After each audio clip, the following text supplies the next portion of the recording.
All right. We want to invite our two champions, 2019, or sorry, 2020 and 2021 NASCAR Cup Series champions, Kyle Larson and Chase Elliott, to the podium to start our media availability for the Busch Light Clash. And Chase Elliott is driver of the number 9 Napa Auto Parts Chevrolet for Hendrick Motorsports, and Kyle Larson is the driver of the number 5 HendrickCars.com Chevrolet for Hendrick Motorsports. We got a number of media here, and we have 15 minutes with these drivers, so I'll just open it up right to questions so we can get to as many as we can. We have 2 wireless mics, and we'll start up here with Greg Engel in the yellow hat. Hey guys, Greg Engel, Forbes. Obviously, the biggest question is you've now finally had a chance to get out on the track and open it up. What are your overall impressions? Yeah, I think it's awesome. Everything about it.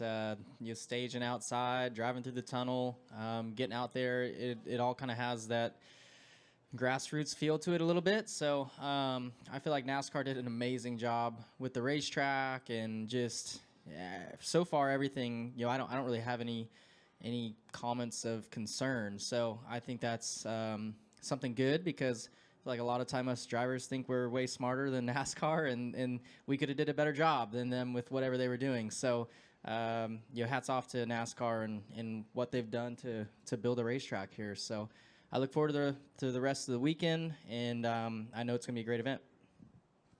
I completely agree. I don't have anything else to add. I think they did a nice job, and yeah, great scene. I mean, obviously we're sitting up here. This is a great view. I'm not sure we could ask for much more. So really nice work. The job putting the racetrack together. Everything's super nice and well done. And yeah, props to everybody involved. Go to Mike. Mike Hembry, Auto Week. Drivers seem to be approaching the rumble strips differently. Can you talk about that? Can you cross those during the race, or part of them, or how's that going to work? Yeah, I mean, I think Chase and I were kind of talking in the elevator. I think NASCAR accidentally probably stumbled across something pretty good because, I feel like you can use it to get position on people or use it to get in their mirror a little bit to upset them in front of you to be able to get inside of them for the next corner. So, like when you think of Martinsville, they have the curb there and you can only get as low as the curb. But here, I feel like it's a little bit faster to be just above it or just touching the rumble strips. But if you need to get down there, you can. So I think it's good. And yes, I think we were all probably playing around with it a little bit as each practice session went on. Zach? Zach Sterniel with Front Stretch. Kyle, you mentioned a grassroots feel. As much as everything's new here and this is a whole new event and we're in the next gen era now, do you feel that kind of like old school feel here too? Because we've got the garage and the parking lot. You guys are going onto the street to get into the racetrack for practice. What's that feeling like between kind of old school and new school today? Well, I don't know. I can't speak of old school, but I can kind of speak of, like, I've ran the Gateway Dirt Nationals in St. Louis, and it's similar to this, or when I ran the Indy midget race when they had that at the basketball arena. Similar, the logistics of you have to drive outside the building to get fuel and then come back in and get in line and stuff like that, and it's a long hike to the grandstands if you wanted to go watch stuff like that. So I don't know about old school, but maybe a little bit of a throwback, I guess, to like our K&N days when we're pitting out from behind our trailer and stuff like that. Lewis? Yeah, Louis Frank here, Reuters. Especially for you, Kyle, because you're running a lot of short tracks. Any surprises today for either, but you run a lot of short tracks? I would say the only really surprise to me was just the amount of grip it has. I thought it was going to take till the end of practice till we got some grip, but I felt like it only took a few minutes of each session to feel like you had some grip, and especially the grip on exit I thought was really good, and you could mat the throttle fine and get good grip down the straightaways. So that was honestly probably the only thing surprising me, and the flow of practice was just really fast too, so it's kind of hectic. We'll go Jerry and then down the line here. Jerry Jordan, kickingthetires.net. Guys, it's been a long off season and a lot of stuff with to testing the cars. Are you guys happy to be right here. Are you guys happy to be back in the cars, and are y'all? What are y'all anticipating? Going forward. This weekend, y'all be racing for the Clash, but next weekend we go to Daytona and things really kick off. Go ahead. I've been talking a lot. You go ahead. Good. Keep talking. I don't know. Yeah, for me, it's just good to be back going. I feel like and I think we probably all were kind of getting to the point with the Clash. In Daytona, it was like, God, we need to do something. That race, kind of was just going on. I feel like to go on, and it added a week of being in Daytona, and I feel like it kind of was becoming all for what, like. Let's make it exciting. And wherever this idea originated, obviously, when this was first drawn up, I'm sure there was a lot of people that probably didn't think it was possible. But I feel like it's added a lot of excitement. It's given our television partners something to promote differently than just us being at Daytona for another week. And also gives us an opportunity to not only have more eyes on this event, which is good, but also be able to promote the Daytona 500 through this event. Which, in my opinion, are two probably fairly major wins for everybody sitting here and that travel across the country doing this deal. Reed, you can just shout out your question. You're close enough if you need. Go ahead, Reed. You can just shout it out. Chase, you were fastest practice, turned the fastest lap in the last session. How much room do you think there is for more speed in the car from what you found already? Yeah, definitely. I felt like we could be better for sure, and I think to Kyle's point, the track does kind of change a little bit as you run. You gain some grip, and seems like everybody goes a little faster. The longer you run into a session, so that was interesting. But we were able to go through the things we wanted to change session to session, and then now we just needed to decide where we want to land. Maybe in between some of those changes that we did, but just try to make the right decisions and just get yourself in a good position to try to go qualify well. I think qualifying is going to be fairly important for whether or not this is fun for you the rest of the weekend. So we'll see.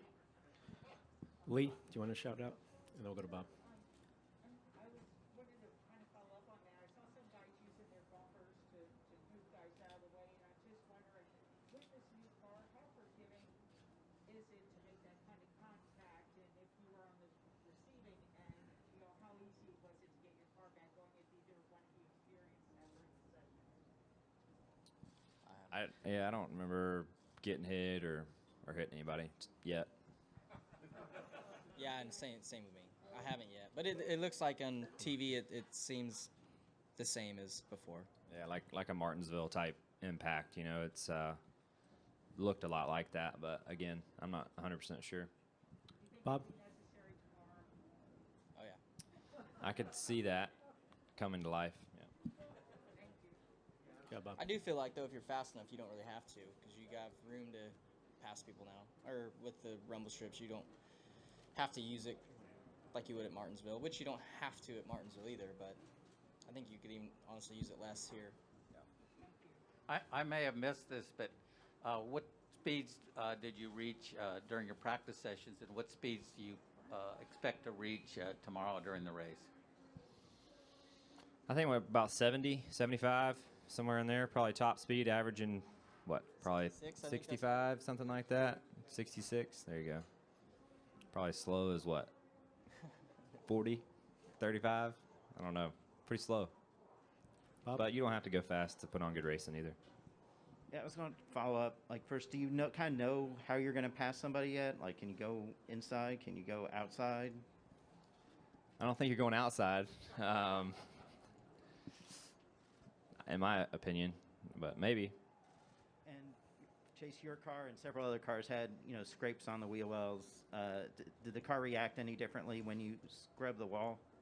Yeah, I got the wall a little bit there off of 2, I think, and it was a super minor touch of the wall. So if we did any damage with that, then we're going to have a long year ahead. But I'm not sure. It was super light scrape, so I don't know. Go ahead, and then we'll go to Davey. Okay, yeah. Hey, being here at this venue, I talked about being a racing racing in a historical location. What are you feeling about that, being the racers out there on this track? I think we all want to be a part of an event. I don't think any race is a race without it being an event. So I think this is going to be an awesome event, show, whatever you want to call it, with the concerts and stuff, and just the atmosphere of the crowd here and the close racing and stuff. So we want to see our sport grow. So I think we're all excited to be here and excited to be a part of the event. Davey? Hey guys, you guys have obviously competed in a lot of big events, as he mentioned, in your guys' last couple of years in your careers. Tomorrow's going to be different because there's going to be tons of fans here and everything like that, but the lead up so far, and when you got on track for the first time today, how has the lead up felt compared to some of the other bigger events you guys have competed in? For me, I think just the anticipation to get here and get just to look at everything, in person, is more than probably any other NASCAR race I can think of in my past. Maybe aside from my first few Cup races I got to run, just being excited to get to the track. Which, I mean, you're always excited, but this is something new and different and temporary. So, yeah, it's just yes. I mean, I think like Chase mentioned, moving the Clash from Daytona to here, I think just added a whole bunch of excitement for everybody involved, and me especially. Jenna? You guys were just asked about the lead up. How about the outcome? I know you'll probably say, oh, it's a race, I want to win any race.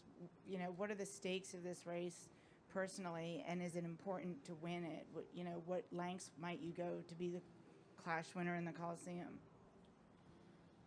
Yeah, I think it'd be super cool to be the first person to win this race. I don't think anybody would tell you anything different. So, yeah, I think it would be a huge deal. And not only that, but a great way to start your year off. And this is something new and exciting, and I think we're all very fortunate and lucky to even be here and be a part of it. So if you're standing on top of the mountain at the end of the day for something like this and this type of location and this type of an event, I think it is special, and it should be for whoever wins. Not to be obvious, but everyone's qualified so far, at least at times, are within 9/10 of 1 mile an hour. How rough and tumble do you think it may get tomorrow?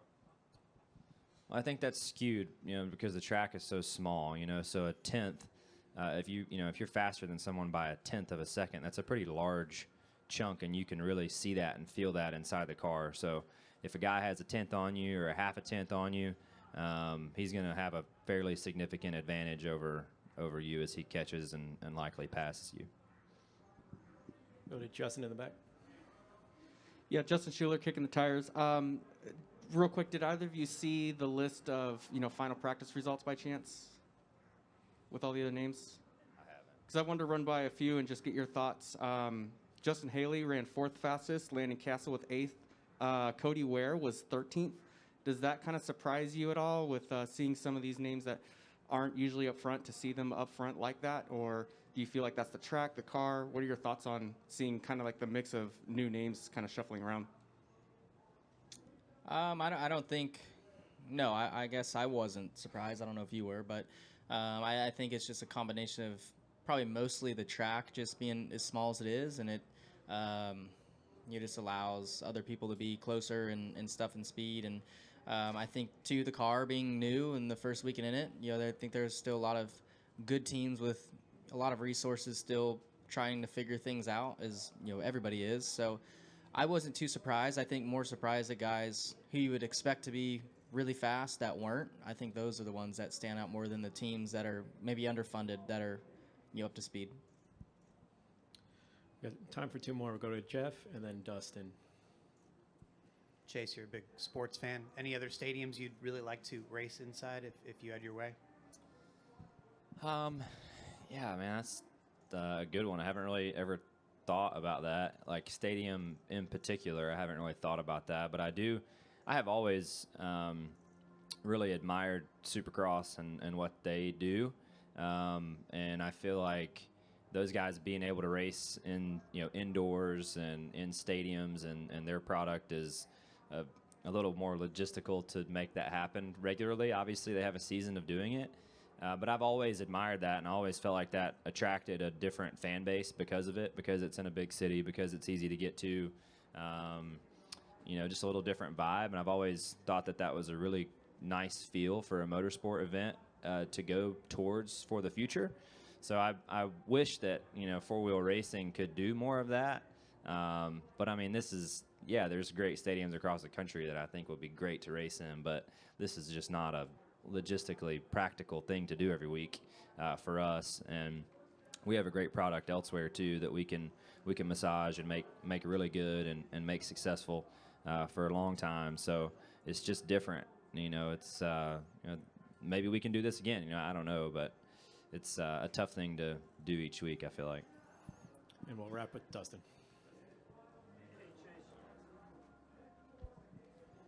Chase, you've been to some sporting events and some major events.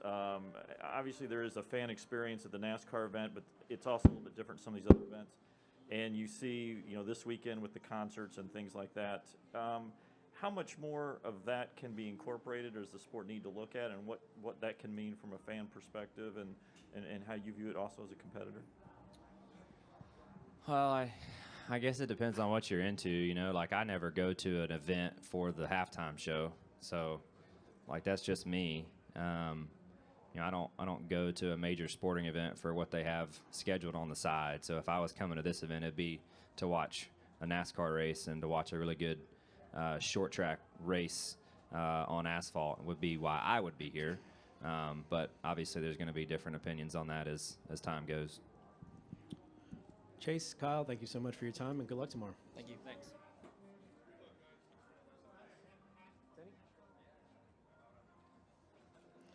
Next up, we'll have Denny Hamlin and Kyle Busch.